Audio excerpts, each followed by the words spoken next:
The Ring doorbell footage was crystal clear. At exactly 3:47 p.m. on October 15th, 2021, Marcus Miller stepped out of his Amazon delivery van, package in hand, walking toward the front door of 1247 Maple Street. He rang the doorbell, waited 30 seconds, then placed the package by the door and returned to his van. That was the last time anyone saw Marcus Miller alive.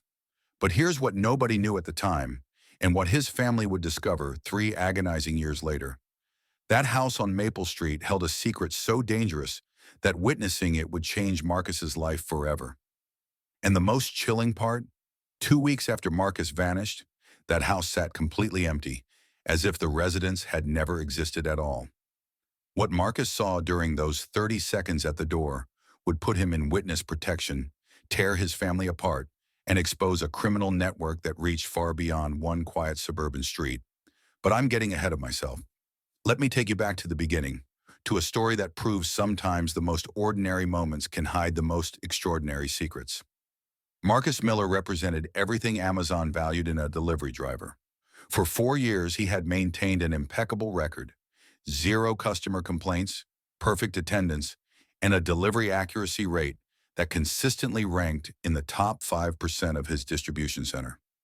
At 28, Marcus wasn't just delivering packages, he was building a career. His route through the affluent Willowbrook subdivision had become second nature. Each house held familiar patterns: the elderly couple at 12:03 who always tipped during holidays, the young mother at 12:15 who left homemade cookies for drivers, and the quiet house at 12:47 where packages were always accepted quickly and without conversation. But what Marcus didn't know was that his perfect routine was about to collide with something far from perfect. The promotion to delivery supervisor was within reach. Just 30 more days on his current route, and Marcus would transition from driver to management. His sister Jessica had helped him practice interview questions the night before. His girlfriend Sarah had already started planning a celebration dinner. Marcus was so focused on that promotion, Jessica later told federal investigators. He'd been talking about it for months. He said he wanted to prove he could handle more responsibility. The irony would become clear later. Marcus was about to demonstrate more responsibility than anyone could have imagined. On the morning of October 15, 2021, Marcus followed his usual routine. Coffee at 6:15 a.m., kiss goodbye to Sarah at 6:30, arrival at the Amazon distribution center by 7 a.m. The morning briefing covered typical concerns: weather conditions, construction delays, and a reminder about peak season approaching. Supervisor Janet Rodriguez remembered Marcus being particularly upbeat that morning. He was joking with the other drivers about his promotion interview next week, she recalled. Someone asked if he was nervous, and Marcus said he felt ready for whatever came next. The question that would haunt everyone later was simple. Was Marcus really ready for what came next? His delivery manifest showed 147 packages across 89 stops, a heavy but manageable load for a Friday afternoon. The route would take him through 3 subdivisions, ending in Willowbrook, where he'd been working for over 2 years. Stop number 87 was listed as 1247 Maple Street. Routine delivery, signature not required. But routine deliveries don't usually end with 3-year disappearances. When Marcus pulled up to 1247 Maple Street at 3:47 p.m., everything appeared normal. The house was a modest 2-story colonial, well-maintained lawn, nothing that would draw attention in the upscale neighborhood. The package, a small box from a technology retailer, required no special handling. What happened next would be dissected by federal agents for months. The Ring doorbell footage showed Marcus approaching the door with professional efficiency. Ring, wait, place package, turn around. The same sequence he'd performed thousands of times. But as he walked back to his van, something caught his attention: the sound of raised voices from inside the house. Marcus paused at his van door, key in hand. His training emphasized customer service, but it also stressed personal safety. Domestic disputes were not uncommon on delivery routes, and drivers were instructed to complete deliveries quickly and leave the area. But Marcus didn't leave immediately, and that decision changed everything. Instead of driving away, Marcus climbed into his van and remained parked. His dash camera system, standard equipment that activated automatically when vehicles were stationary for more than 15 minutes, began recording at 3:50 p.m. Those 17 minutes of footage would later become crucial evidence in a federal prosecution. Through his van windows, Marcus observed unusual activity at the house. Multiple vehicles were parked in the driveway and along the street, far more than would be typical for a residential property. Men in casual clothing were moving boxes between vehicles, working with an urgency that seemed inconsistent with a normal moving day. The voices Marcus heard were speaking in Russian. At 3:52 p.m., Marcus made a decision that demonstrated both his integrity and his naivety. He pulled out his personal cell phone and began recording additional footage through his van's windshield. If something illegal was happening, he wanted evidence to provide to authorities. Marcus had no idea he was recording the final stages of a multi-million-dollar money laundering operation. The boxes being loaded into various vehicles weren't containing household items or legitimate merchandise. Federal agents would later determine they held approximately $2.3 million in cash, packaged for transport to financial institutions across 3 states. At 3:58 p.m., Marcus's phone captured something that would terrify him for years to come. A man emerged from the house carrying what appeared to be a weapon. The individual scanned the neighborhood, his attention focusing on Marcus's van. For several seconds, the man stared directly at Marcus's location, as if assessing a potential threat. That's when Marcus realized he wasn't just witnessing something suspicious, he was in danger. At 4:04 p.m., Marcus started his van engine, preparing to leave the scene. His plan was simple: complete his remaining deliveries, return to the distribution center, and report what he'd witnessed to local police. But Marcus never made it to his next delivery. As he prepared to drive away, a black sedan pulled up behind his van, blocking his exit. 2 men approached his vehicle, and one tapped on the driver's window. Marcus rolled down the window, expecting to provide directions or answer questions about his delivery. Instead, he was about to discover that his ordinary Friday afternoon had become anything but ordinary. "Are you the Amazon driver who just made a delivery to 1247? The man asked. "Yes, sir," Marcus replied, maintaining his professional demeanor despite growing unease. "We're federal agents. We need you to come inside for questioning." The badge the man displayed looked authentic, but Marcus's instincts told him something was wrong.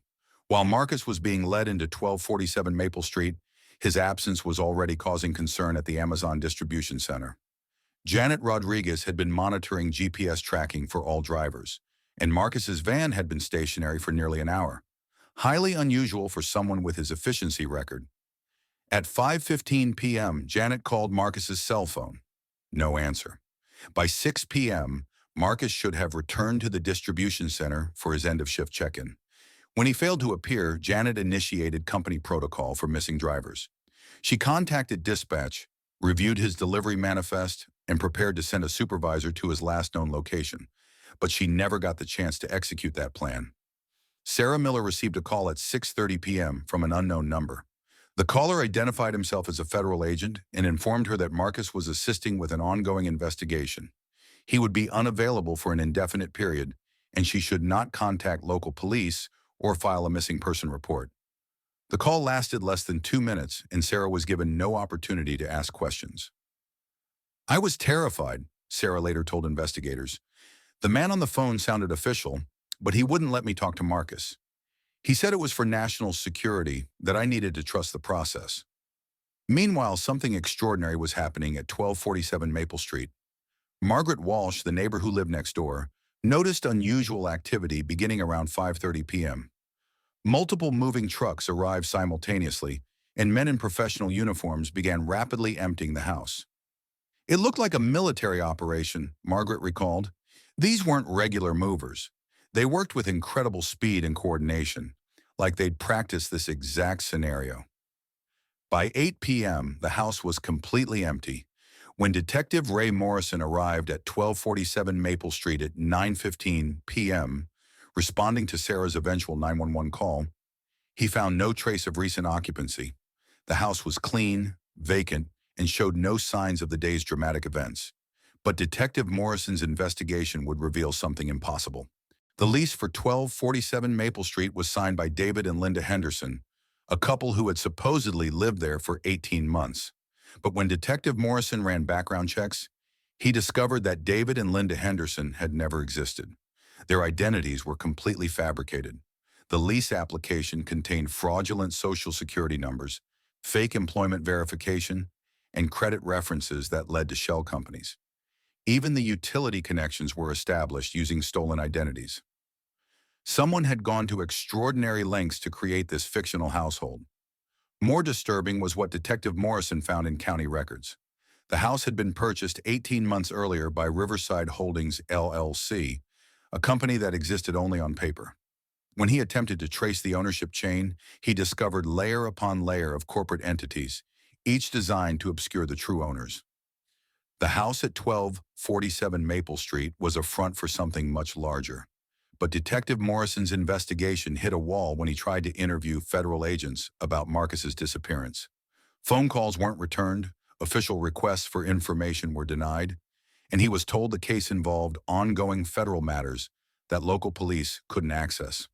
For Detective Morrison, Marcus Miller had simply vanished into a bureaucratic black hole. Jessica Miller refused to accept that her brother had simply disappeared. While law enforcement agencies passed her case between departments, while federal agents remained silent, while even some family members suggested Marcus might have chosen to start a new life, Jessica began her own investigation. She started with the one clue everyone else seemed to be ignoring: 1247 Maple Street. Jessica's first breakthrough came when she discovered that the property had been purchased with cash. No mortgage, no financing, just a single payment of $340,000 from Riverside Holdings, LLC. For an ordinary suburban house, this was unusual. For a house owned by fictional residents, it was a red flag. Jessica spent weeks at the county courthouse, copying property records and business filings. The corporate structure behind Riverside Holdings was deliberately complex. The company was owned by Mountain View Investments, which was owned by Pacific Northwest Holdings, which was owned by American Business Solutions. A maze of entities that seemed designed to confuse rather than illuminate. But Jessica was patient, methodical, and motivated by love for her brother. 8 months after Marcus's disappearance, Jessica hired a private investigator named Robert Torres. Torres had 20 years of experience with missing persons cases, and he brought resources that Jessica couldn't access alone. Jessica Miller was the most determined client I've ever worked with, Torres later said. She'd done more research in 8 months than most people do in their entire lives. Torres's investigation revealed connections that changed everything. Using databases available only to licensed investigators, Torres traced the ownership chain of Riverside Holdings to its ultimate source, a man named Dmitry Volkov, who was already under federal investigation for financial crimes. Volkov wasn't just a criminal, he was the target of a major FBI operation. More importantly, Torres discovered that the federal investigation into Volkov's organization had been ongoing for 2 years before Marcus disappeared. This wasn't a random crime that Marcus had stumbled into.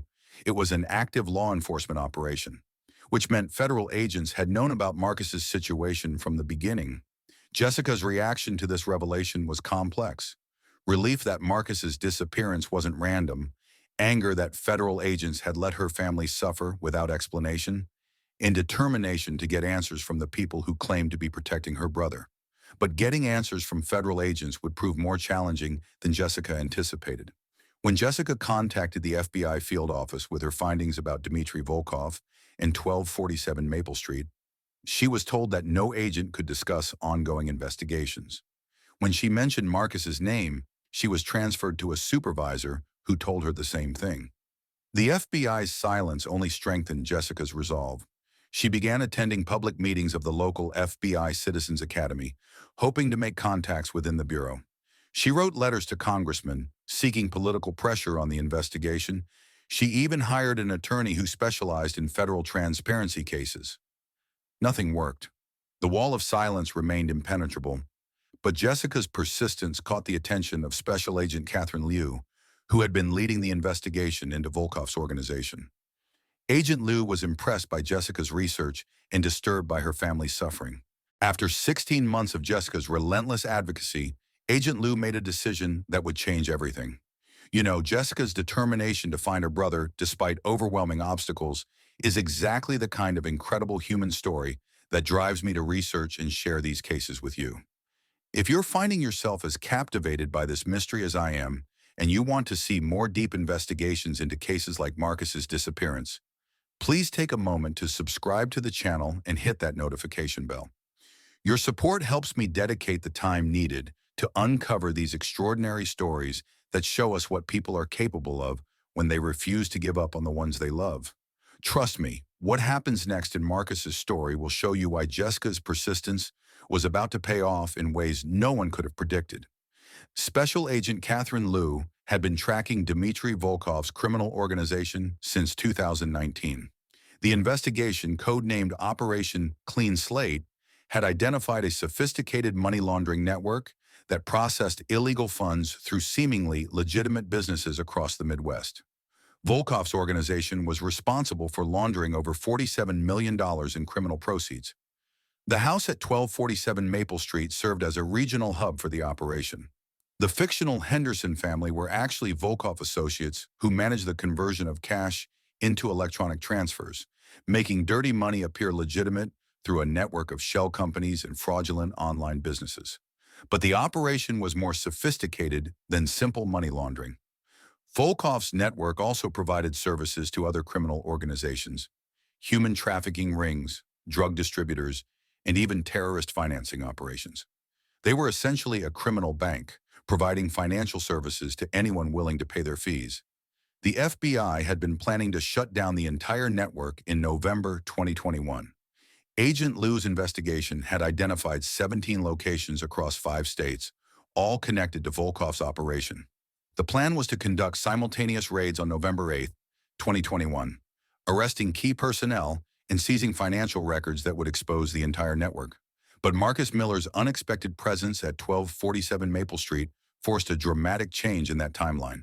When Volkov's associates realized that an Amazon driver had witnessed their operation, they faced a crisis. They couldn't risk that Marcus had recorded evidence of their activities, but they also couldn't simply eliminate him without drawing law enforcement attention. Their solution was to contact federal agents directly. Volkov's people called our office on October 15th at 4:30 p.m., Agent Liu later explained to Jessica. They said they had a civilian witness who needed immediate protection. They were actually trying to surrender your brother to us before we could arrest them. But the FBI's response created new problems. When Agent Liu's team took Marcus into custody, they realized he possessed evidence that could accelerate their investigation. His phone contained clear footage of the cash loading operation, and his dash camera had recorded conversations in Russian that, when translated, revealed details about the network structure. Marcus had accidentally documented the exact evidence federal agents needed to build their case. But using Marcus's testimony would require him to enter witness protection immediately. The people he'd witnessed were dangerous, and they had demonstrated a willingness to kill witnesses who threatened their operations. Agent Liu faced an impossible choice: protect Marcus or protect his family's emotional well-being. For Marcus Miller, entering witness protection meant the death of his identity and the birth of Michael Davis, a 30-year-old construction worker living in Bend, Oregon. Everything he had ever known, everyone he had ever loved, and every plan he had ever made disappeared in a single afternoon. The transition was more traumatic than Marcus had anticipated. The U.S. Marshal Service provided Marcus with a new Social Security number, a fabricated employment history, and a small apartment in a town where he knew no one. He was given $2,000 in cash and instructions to find a job quickly to maintain his cover. But maintaining a false identity proved more challenging than simply memorizing a new name.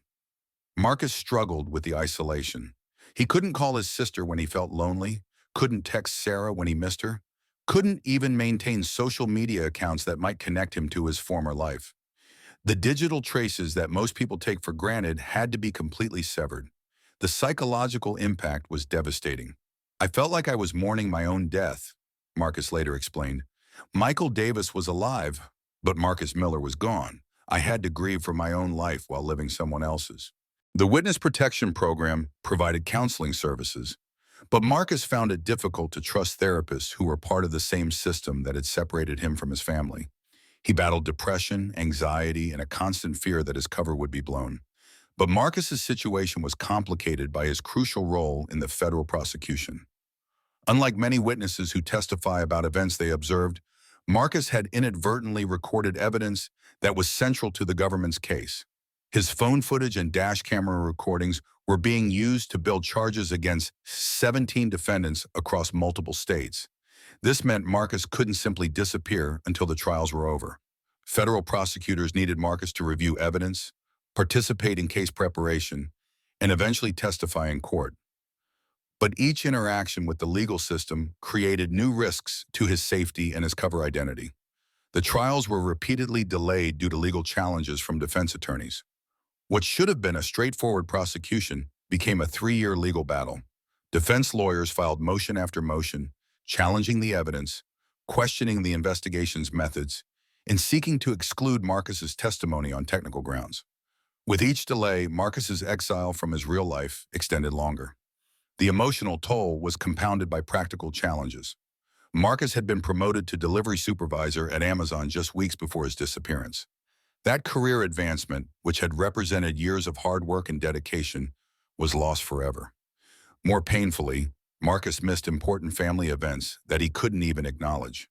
His grandmother's funeral, Sarah's graduation from nursing school, Jessica's wedding, milestones that happened without him and that he couldn't even discuss with his handlers.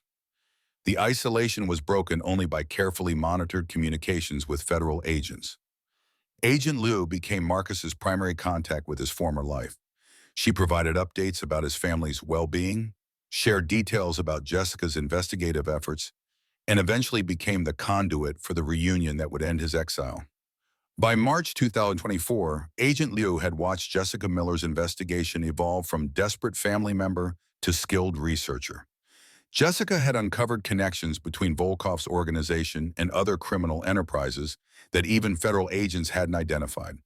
Jessica's research had become valuable to the FBI's ongoing investigations. More importantly, Agent Liu recognized that Jessica's persistence posed a security risk to Marcus's protection. If Jessica could trace the ownership of 1247 Maple Street, she might eventually discover other properties connected to Volkov's network. Agent Liu realized that Jessica's determination made her both an asset and a potential liability. The breakthrough came when Jessica discovered that Riverside Holdings LLC had purchased 4 other properties in different states, all used as operational bases for Volkov's network. This information helped federal agents identify previously unknown members of the organization. But Jessica's discovery also revealed a security vulnerability. If Jessica could trace these connections using publicly available records, Volkov's associates might be able to do the same thing. The network of shell companies that was supposed to hide the criminal operations assets could potentially be used to identify government safehouses. Agent Liu faced a choice: shut down Jessica's investigation or bring her inside the federal operation. In April 2024, Agent Liu finally met with Jessica to discuss her brother's situation. The meeting took place in a secure federal facility, with Jessica required to sign confidentiality agreements before receiving any information. Agent Liu explained that Marcus was alive, safe, and helping with a federal prosecution that was nearing completion. Jessica's reaction was complex. Relief that Marcus was alive mixed with anger about 3 years of unnecessary suffering. She demanded to know why federal agents had allowed her family to believe Marcus was dead.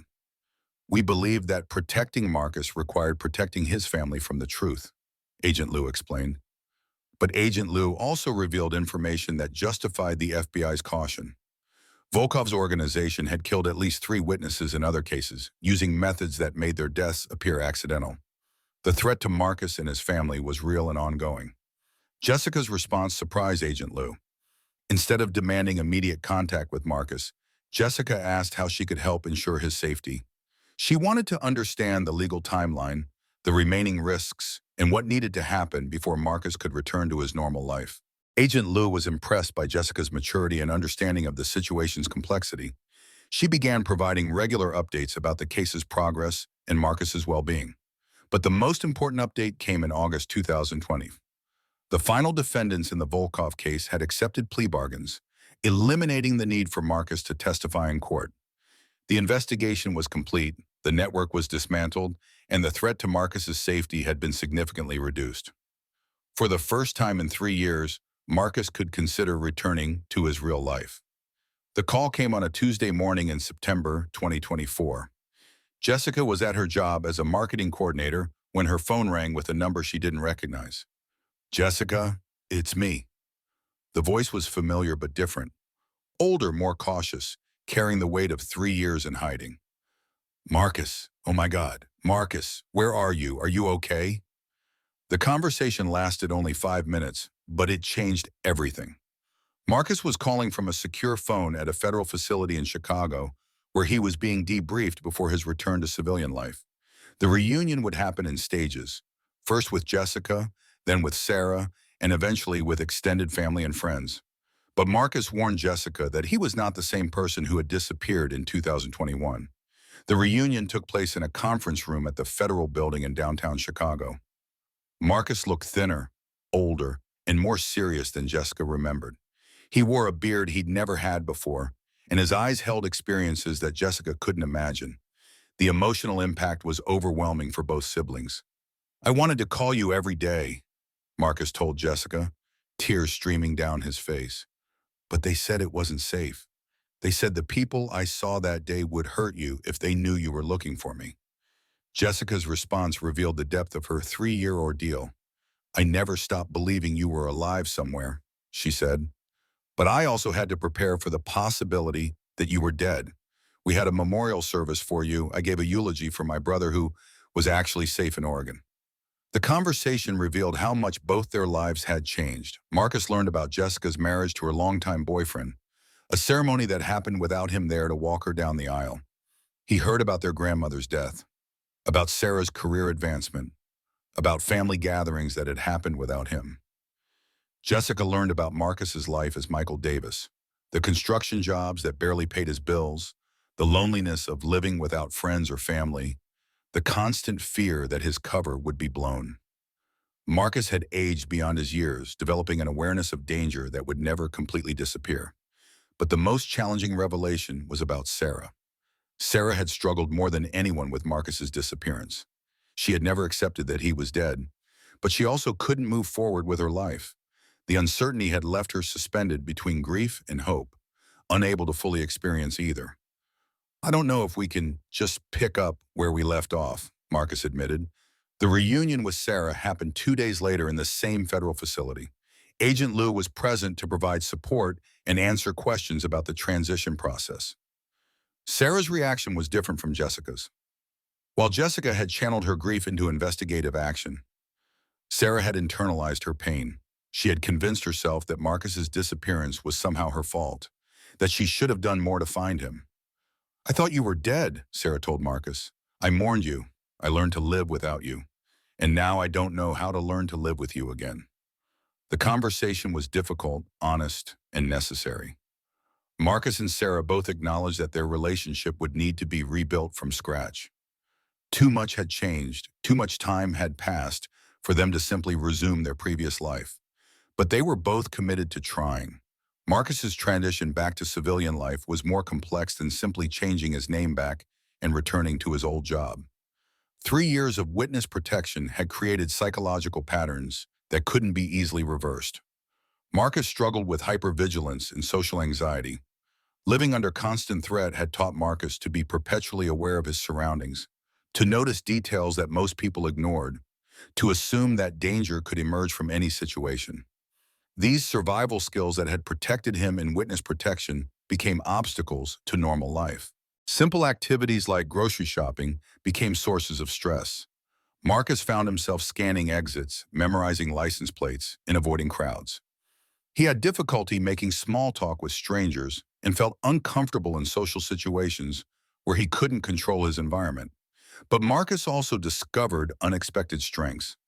His experience in witness protection had taught him resilience, adaptability, and the ability to remain calm under pressure.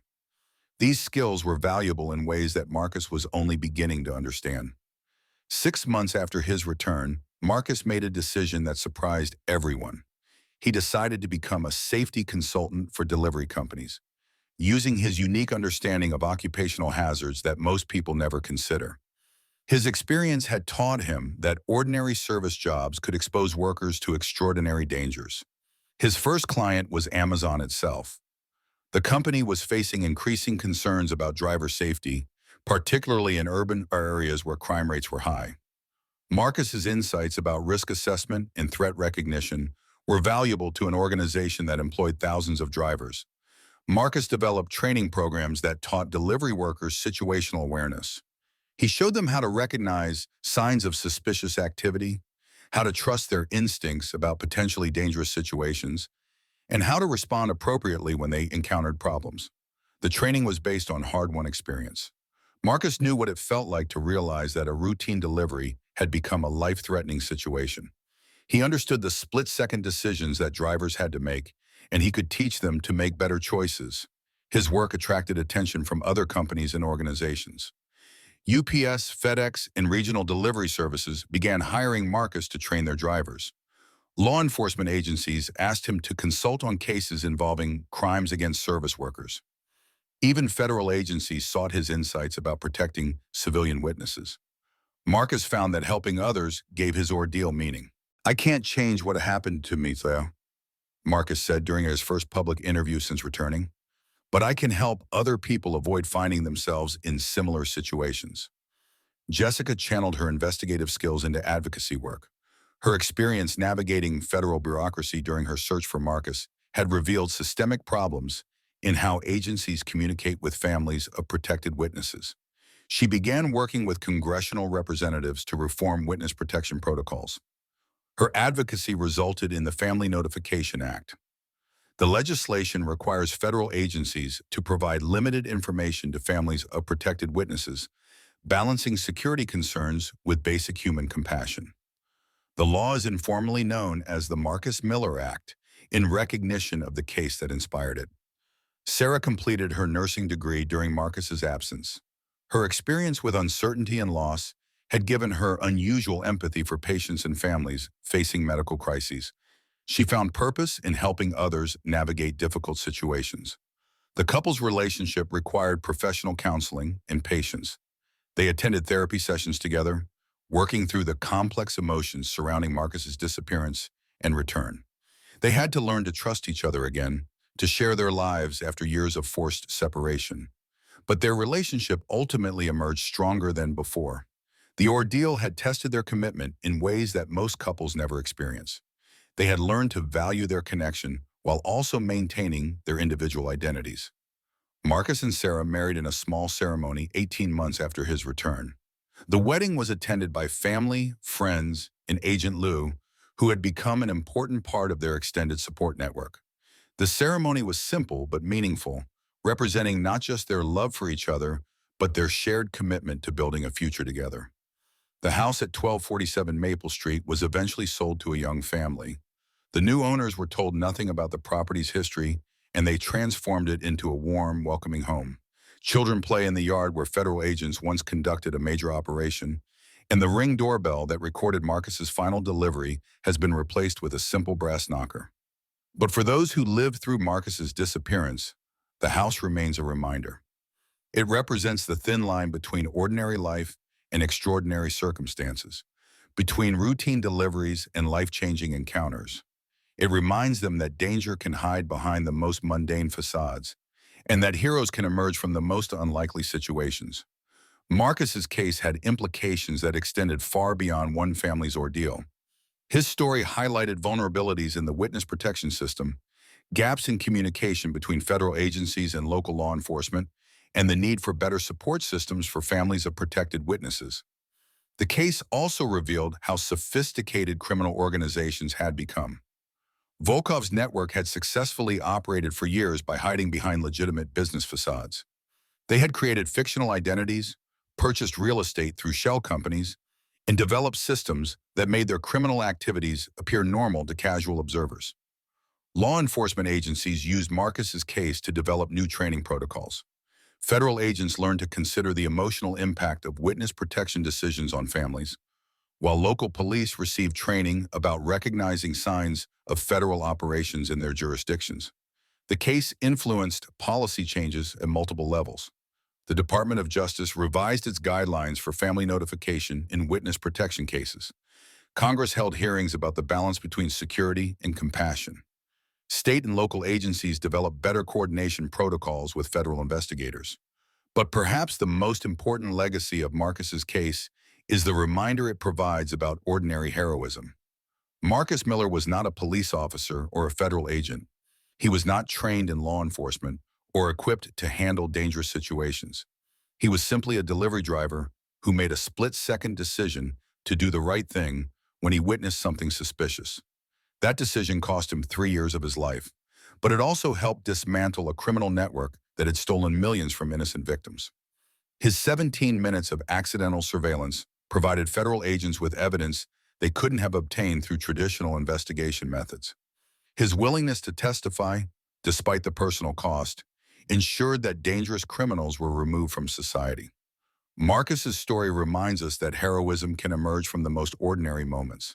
It shows us that the delivery driver at your door, the postal worker in your neighborhood, the service technician in your home, these are people with families, dreams, and the potential to make extraordinary sacrifices for the greater good.